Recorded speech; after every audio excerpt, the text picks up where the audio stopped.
বাংলাদেশ এই স্লোগানকে সামনে রেখে পানি সম্পদ প্রদর্শনী 2024 আজকের অনুষ্ঠানের সভাপতি কারণে উপজেলা পরিষদের সুযোগ্য নির্বাহী অফিসার নিবেদিতা চাকমা, আজকে অনুষ্ঠানের আয়োজক যিনি সাগর বক্তব্য দিয়েছিলেন কারণে উপজেলার পানি সম্পদ কর্মকর্তা সুজন শর্মা, উপস্থিত রয়েছেন ডেইলি অ্যাসোসিয়েশন ডেইলি ফার্ম অ্যাসোসিয়েশনের সভাপতি আবু নাসের চৌধুরী আসিফ, আমাদের কৃষি অফিসার মসজিদ হায়দার মজুমদার এবং বিশিষ্ট শিক্ষাবিদ বিজন ভূমিক।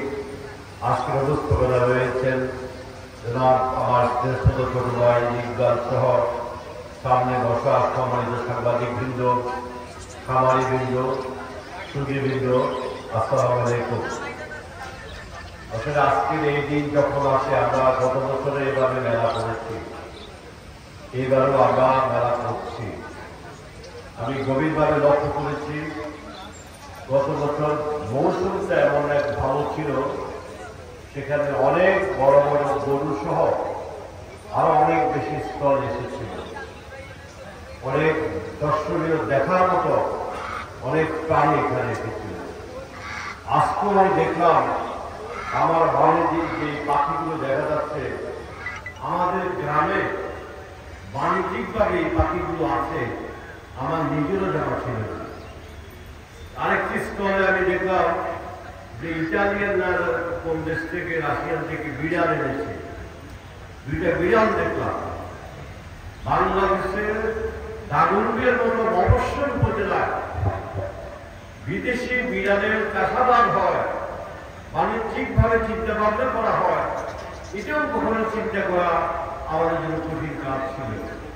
আজকে পানি সম্পদ সেইভাবে দিনের পর দিন মাননীয় প্রধানমন্ত্রীর নির্দেশনা, ভর্তিকু এবং সহযোগিতার মধ্য দিয়ে এই কাজগুলো আজকে চলমান রয়েছে।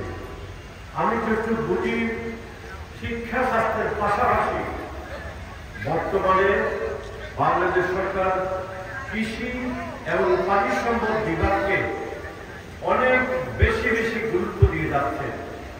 কৃষি এবং পানি সম্পদ কর্মকর্তা কিন্তু সারা দিন নিরলস পরিশ্রম করে বিনা ফিতে আমাদের পশুদেরকে চিকিৎসা দিচ্ছেন, পরামর্শ দিয়ে কিভাবে ভালো ফলন ফলানো যায়, কিভাবে বাণিজ্যিকটা আরো বাড়ানো যায়, সেই দিকটাও তারা চিন্তা করে সেই পরামর্শ দিচ্ছেন।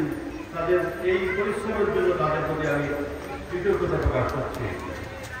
আমরা গত বছর অনেক খামারের কথা আমরা শুনেছি, আজকে এখন কিছু গরম কম হলেও ফেরিতে বিভিন্ন জায়গায় অনেক বৃষ্টি হয়েছে, অনেক তুফান হয়েছে, যার কারণে আমরা খুব বেশি লম্বা করে সব খামারিদের কথা আমরা আজকে শুনে দিচ্ছি না। তবে খামারিদের কথাগুলো তাদের সভাপতি আসিফের মাধ্যমে যেই কথাগুলো এসেছে, এটা কিন্তু বাস্তবতা।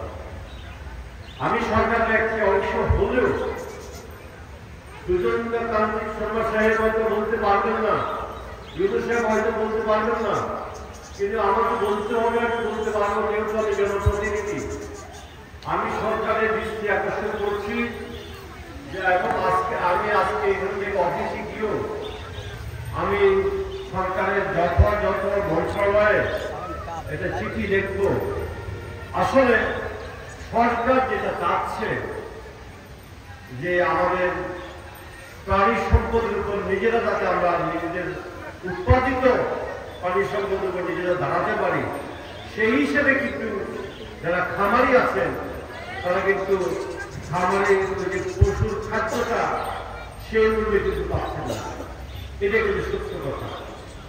আমরা গত রমজানের ঈদের সময় সরকারের শত কঠোরতার পরেও ঢাকায় একটি দোকানে শুধুমাত্র 665 টাকা মূল্যে গরুর মাংস বিক্রি করতে পেরেছে।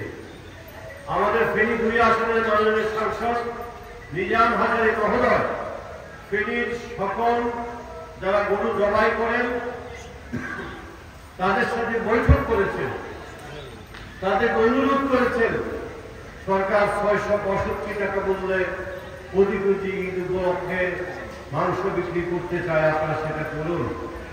সর্বশেষ মাননীয় সাংসদ 700 টাকা মূল্যে বিক্রি করতে অনুরোধ করেছেন।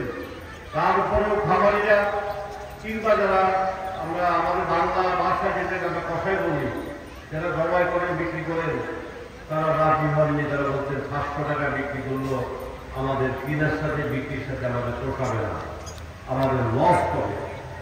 তাই পরীক্ষামূলকভাবে তিনি 2 আসনের মাননীয় সাংসদ নিজাম হাজারী মহোদয় পুরো রোজার মাসে 4 রাত পর্যন্ত প্রতিদিন 10টি 15টি বৃষ্টি করে গরু জবাই করে পিটিএ মাঠে 665 টাকা মূল্যে তিনি বিক্রি করেছেন। সেই বিক্রি করতে গিয়ে তিনার থেকে যেটা শুনেছি, যেটা আমার অভিজ্ঞতা হয়েছে, 14-15টি গরুতে প্রতিদিন ওনার 4 থেকে 5 লক্ষ টাকা নিজের পকেট থেকে সেখানে গিয়েছে। কারণ বাস্তবতা হচ্ছে যে গরুর বা প্রাণীর যে খাদ্যের মূল্য, সেই খাদ্যের মূল্য দিয়ে সরকার যে মূল্যে বিক্রি করতে চায় সেটা খামারির পক্ষে সম্ভব নয়। তাই আমি সরকারের দৃষ্টি আকর্ষণ করছি। আমি জানি না এখানে সরকারের কোন স্পাই, এনএসআই, ডিজিএফআই, ডিএসবি কিংবা কোন সংস্থার লোক আছেন কিনা। যদি থেকে থাকেন আমি আপনাকে বলবো, আপনি সরকারকে পরামর্শ দিন। এই খামারিকে বাঁচাতে হলে, এই দেশকে বাঁচাতে হলে এই খাদ্যের মূল্য কমাতে হবে। আমরা গরু কিংবা ছাগল, খাসি ইত্যাদির মাংসের দাম বেড়ে যাক, এটা আমরা সমর্থন করি না, এটা কখনো আমরা মানি না, মানতে পারি না। কিন্তু আমরা সরকারকে বলতে চাই, মানুষ যাতে করি, খামারি যাতে করি, তাদের আয়ত্তের মধ্যে তাদের ক্ষতিগ্রস্ত আর্থিকভাবে লস না হয়, যাতে করে তাদের পশুগুলো তারা বিক্রি করতে পারে, কিনে বাজারে মাংসগুলো যাতে বিক্রি করতে পারে। সেই জন্যই পশুর খাদ্যের দাম কমানোর বিকল্প কোনো পথ আমি দেখছি না। আমি এখানে 2টা মন্ত্রণালয় অবশ্য আছে, এখানে পানি সম্পদ মন্ত্রণালয়, পাশাপাশি খাদ্য মন্ত্রণালয়, বাণিজ্য মন্ত্রণালয়। এই 2টা মন্ত্রণালয়ের আন্তঃমন্ত্রণালয়ের বৈঠক প্রয়োজন, আলোচনা করে ওইভাবে ব্যবস্থা গ্রহণ করার জন্য আমি সরকারের দৃষ্টি আকর্ষণ করছি। তবে এখানে আপনারা যারা খামারিরা আছেন, আমি বলবো আপনারা দেশ থেকে আপনারা কম লাভ করে, কখনো কখনো কোনো লাভ করে, কোনো লাভ না করে, কখনো কখনো ক্ষতিগ্রস্ত হয়ে আপনারা খামার করে যাচ্ছেন। কিন্তু আপনারা খামার করছেন বলেই আজকে আমরা বিদেশিদের উপর নির্ভরশীল হতে হয় না। প্রতি বছর যখন কোরবানির ঈদ আসে, আমরা এখন দেখি যে বাংলাদেশে কোরবানির ঈদের যত গরুর চাহিদা আছে তার থেকে 10 লাখ গরু, কখনো 7 লাখ গরু, কখনো 15 লাখ গরু উদ্বৃত্ত রয়েছে। এই সংবাদ আমরা শুনি। কিন্তু আজকে থেকে 17 বছর আগে, 18 বছর আগে আমরা এই কথা কখনো শুনি নাই যে বাংলাদেশে কোরবানির ঈদের সময় খামারিরা 5,000 গরু দিতে পারবে, 20,000 গরু দিতে পারবে। এই কথা কিন্তু কখনো আমরা শুনি নাই। আমরা যখন দেখেছি ইন্ডিয়ার বর্ডার খুলে দিয়েছে, বাংলাদেশে গরু ঢুকেছে, মানুষ ইন্ডিয়ার সেই গরুগুলো ক্রয় করে ঈদ করেছে। আজকে সরকার খামারিদের শুধু বাণিজ্যিক সুবিধার্থের কারণে বর্ডারের শৃঙ্খলা এমন ভাবে করেছে, যখন কোরবানির ঈদ আসে বা আগে পরে খাবারে আমাদের বর্ডারে স্পেশাল নিরাপত্তা প্রদান করে, যাতে করে আমাদের খামারিরা 2টা পয়সা লাভবান হয়। আসলে যারা খামার করেন তাদের কিন্তু 12 মাস ব্যবসা বাণিজ্য থাকে না। তারা কোরবানির ঈদটাকে সামনে রেখে তারা বেশিরভাগ 80% পশু তারা তখনই বিক্রি করে থাকে, তখনই বেচা কিনা হয়ে থাকে।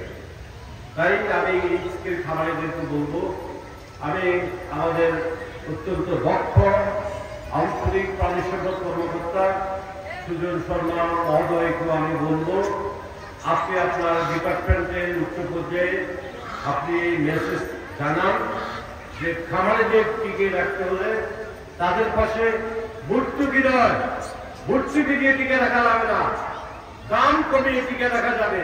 আপনি আমাকে বছরে কয় টাকা ভর্তুকি দিবেন? প্রতি বছর তো আমাকে ভর্তুকি আপনি দিবেন না। মাঝে মধ্যে দুর্যোগ হলে, অন্য কোনো প্রাকৃতিক কোনো কিছু হলে আপনি আমার কয় টাকা ভর্তুকি দিবেন।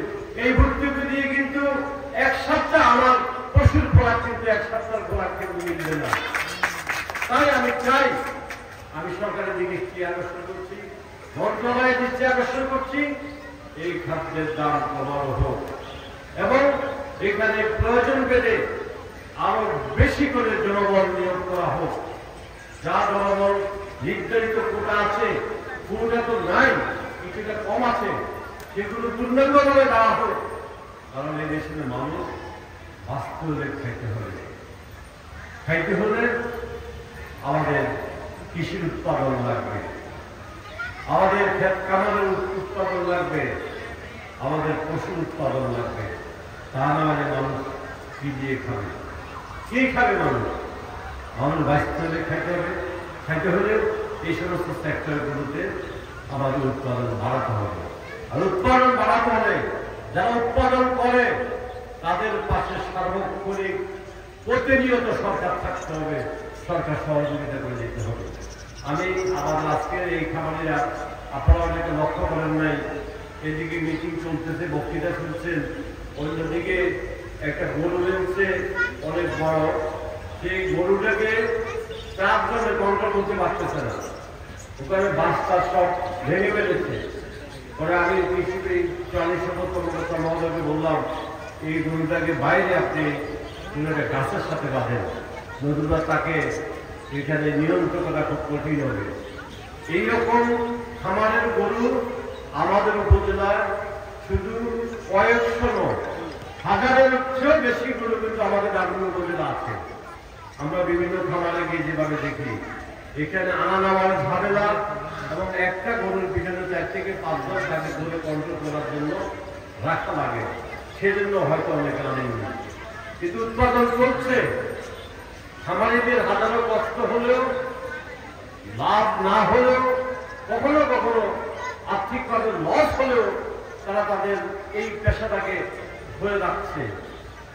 তাই আমি এটাকে যাতে তারা ধরে রাখতে পারে, সেই জন্য আমাদের প্রাণী সম্পদ মন্ত্রণালয়কে তাদের পাশে থাকার আহ্বান জানিয়ে আজকে সকল অতিথি এবং সম্মানিত সাংবাদিকবৃন্দ, সময়ত খামারিবৃন্দকে আমি ধন্যবাদ এবং কৃতজ্ঞতা জানিয়ে আমার বক্তব্য শেষ করছি। খুদা হাফেজ। জয় বাংলা, জয় বঙ্গবন্ধু।